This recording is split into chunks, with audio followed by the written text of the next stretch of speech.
Hello everyone, hope you all are doing great.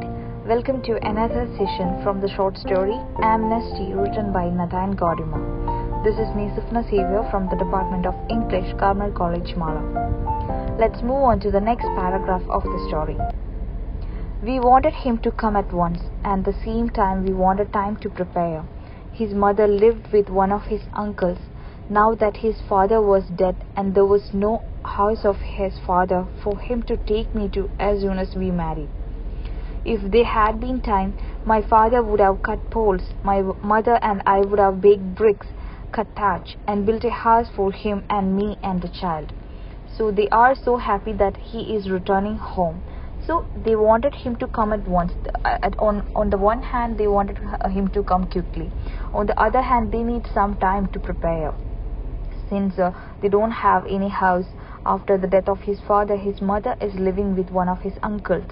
So they don't have any house to live in. So they need some time to prepare a home for him, her, and the child.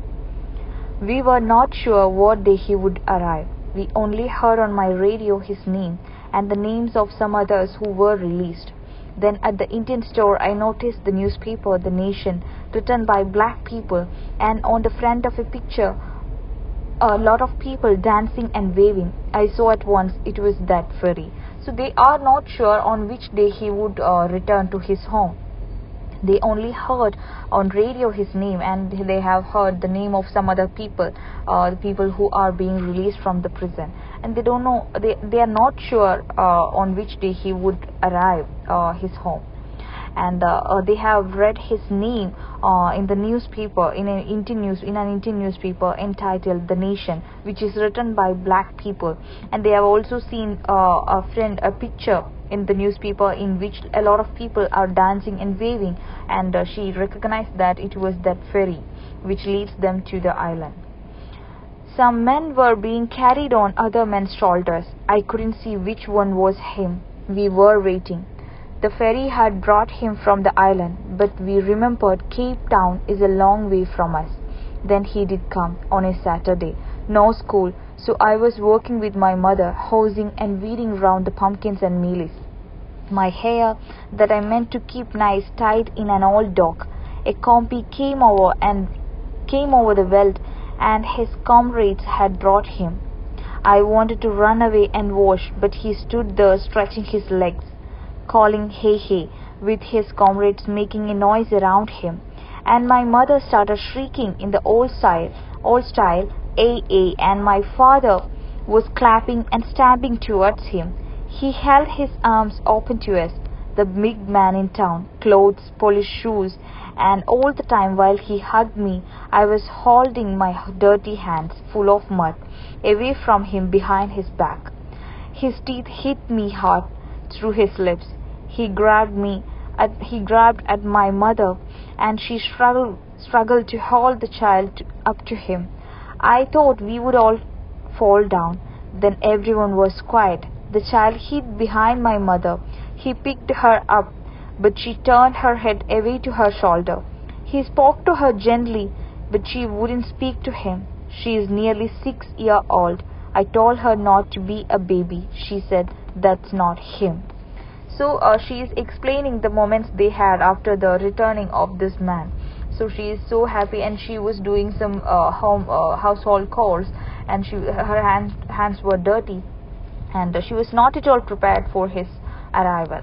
But he came, and he started hugging each other. They started hugging each other, and he started taking the baby, and he started pampering her. But the baby can't recognize that it is her daddy, because she is nearly 6 years old and she is seeing him for the first time. The comrades all laughed. We laughed. She ran off, and he said, "She has to have time to get used to me." So the child is not being so nice with him, because she needs time to get used to him, and she needs time to understand that it is her daddy. He has put on weight. Yes, a lot. You couldn't believe it. He used to be so thin, his feet looked too big for him. I used to feel his bones, but now, that night, when he lay on me, he was so heavy. I didn't remember it was like that, such a long time. It is strange to get stronger in prison. I thought he wouldn't have enough to eat and would come out weak. Everyone said, "Look at him, he is a man now." He laughed and banged his fist on his chest, told them how the comrades exercised in their cells. He would run 3 miles a day, stepping up and down on one place on the floor of that small cell where he was kept. After we were together at night, we used to whisper a long time, but now I can feel he is thinking of some things I don't know, and I can't worry him with talk. So she is talking about the transformation he had after he had returned from the prison. She remembers that he was a thin person, a slim person, and when he returned from the prison, he has become so fatty, he has put on weight. So she can't believe that people would put on weight after returning from the prison. She thought that he would lose weight because he might have not eaten very well in the prison, but the reverse was happened. He has put on weight, and people started looking him with amazement that he has become a man now. They are saying he's a man now. And she is saying that when they were together at night, they used to whisper in each other's ears, but now he is talking about some things, some great things, which is not like, she can't understand the words really, and he is talking about great things about the nations, and he's also talking about the rights of black people. Also, I don't know what to say. That's also an issue. She don't know how to reply him, to ask him what it was like, 5 years shut away there, or to tell him something about school or about the child. What else has happened here? Nothing, just waiting. Sometimes in the daytime I do try to tell him what it was like for me here at home on the farm. 5 years.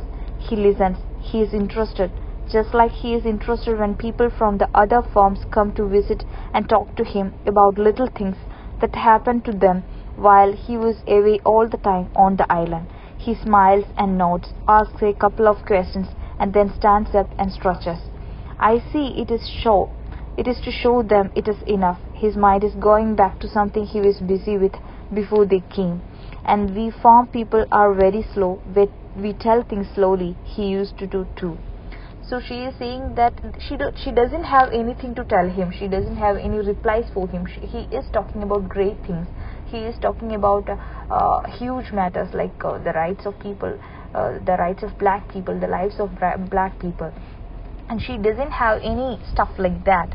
She is talking about daily life, her school life, her working hours, and the tantrums of the child. So she has got all these silly matters with her, whereas he is talking about great things. So, and she is talking about the people who comes to visit him and who wants to let him know their problems in their working places and things like that. So he would listen to that, and he would just stretch his arms and legs, because he has something more to do. He was engaged in he was thinking about more serious issues of which are more concerned about the lives of black people.